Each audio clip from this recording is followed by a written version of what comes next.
سب جانتے ہیں کہ اورنگزیب عالمگیر بادشاہ ہیں۔ ان کے بہت سے واقعات آپ نے پڑھے ہوں گے، لیکن یہ بات بہت کم لوگ جانتے ہیں کہ ان کی بادشاہت پر علم و دین کا اثر غالب تھا اور وہ متقی پرہیزگار بادشاہ تھے۔ مشہور ہے کہ ان کو 12,000 احادیث سند کے ساتھ یاد تھیں اور دینی علوم پر بھی گہری نظر رکھتے تھے۔ دربار مغلیہ میں اکبر کے زمانے سے ہندوؤں کا اثر و رسوخ چلا آ رہا تھا۔ انہوں نے عالمگیر رحمۃ اللہ علیہ کی شخصیت کو دھندلانے کی کوشش کی ہے، مگر ناکام رہے۔ ان کی سلطنت بخارا، ہرات، پاکستان، ہندوستان اور برما تک وسیع تھی۔ مورخین نے ان کا ایک واقعہ لکھا ہے کہ ایک مرتبہ مشہور عالم دین ملا جیون رحمۃ اللہ علیہ اپنے شاگرد اورنگزیب عالمگیر سے ملنے گئے۔ بادشاہ نے اپنے استاد کا بہت اعزاز و اکرام کیا اور کافی دیر ملاقات رہی۔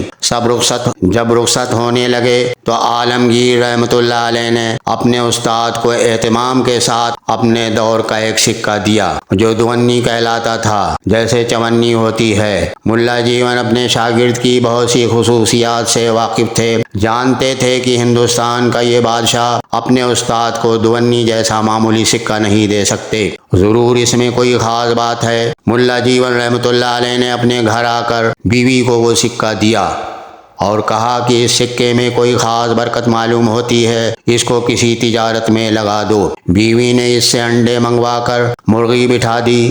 سب انڈوں سے صحت مند چوزے نکل آئے، وہ بڑے ہوئے، ان سے بھی انڈے آنے لگے۔ کچھ ہی عرصے میں یہ کاروبار مرغیوں سے بکریوں میں، پھر بھینسوں میں اور ہوتے ہوتے جائیداد میں بدل گیا اور ملا جیون رحمۃ اللہ علیہ بڑے مالدار ہو گئے۔ ہمایوں کو حاسدوں نے ملا جیون رحمۃ اللہ علیہ کے خلاف بھڑکایا اور ان پر رشوت لینے کا الزام لگایا۔ اس کا چرچا ہوا تو یہ بات اورنگزیب عالمگیر تک پہنچی۔ انہوں نے ملا جیون کو بلا کر ان سے اس مال و جائیداد کا معاملہ پوچھا۔ ملا جیون نے ساری بات تفصیل سے بتا دی اور کہا کہ یہ سب آپ کی دونی کی برکت ہے۔ مجھے آج تک یہ تجسس ہے کہ وہ دونی آپ کے پاس کیسے آئی تھی۔ استاد کا حکم تھا۔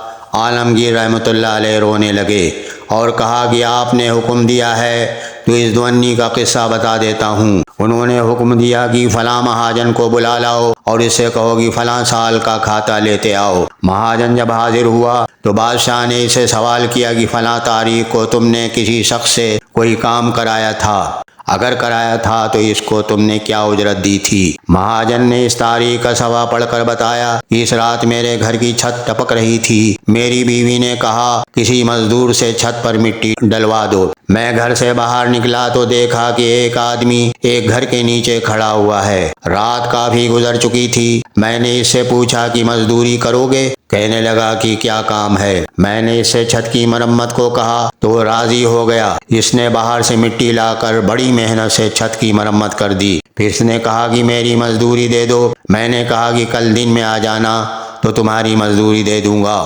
کیونکہ میں گھر میں پیسے نہیں رکھتا ہوں۔ اس نے کہا جو کچھ بھی موجود ہو مجھے ابھی دے دو، میں کل نہیں آؤں گا۔ یہ سن کر میں گھر میں گیا اور ایک دونی لا کر اس کے ہاتھ پر رکھ دی اور کہا کہ باقی تم دن میں آ کر لے لینا۔ بادشاہ نے یہ واقعہ سن کر اس سے کہا اچھا اب جاؤ۔ اس کے جانے کے بعد عالمگیر رحمۃ اللہ علیہ نے ملا جیون کو بتایا کہ مہاجن کا وہ مزدور آپ کا یہ شاگرد عالمگیر تھا۔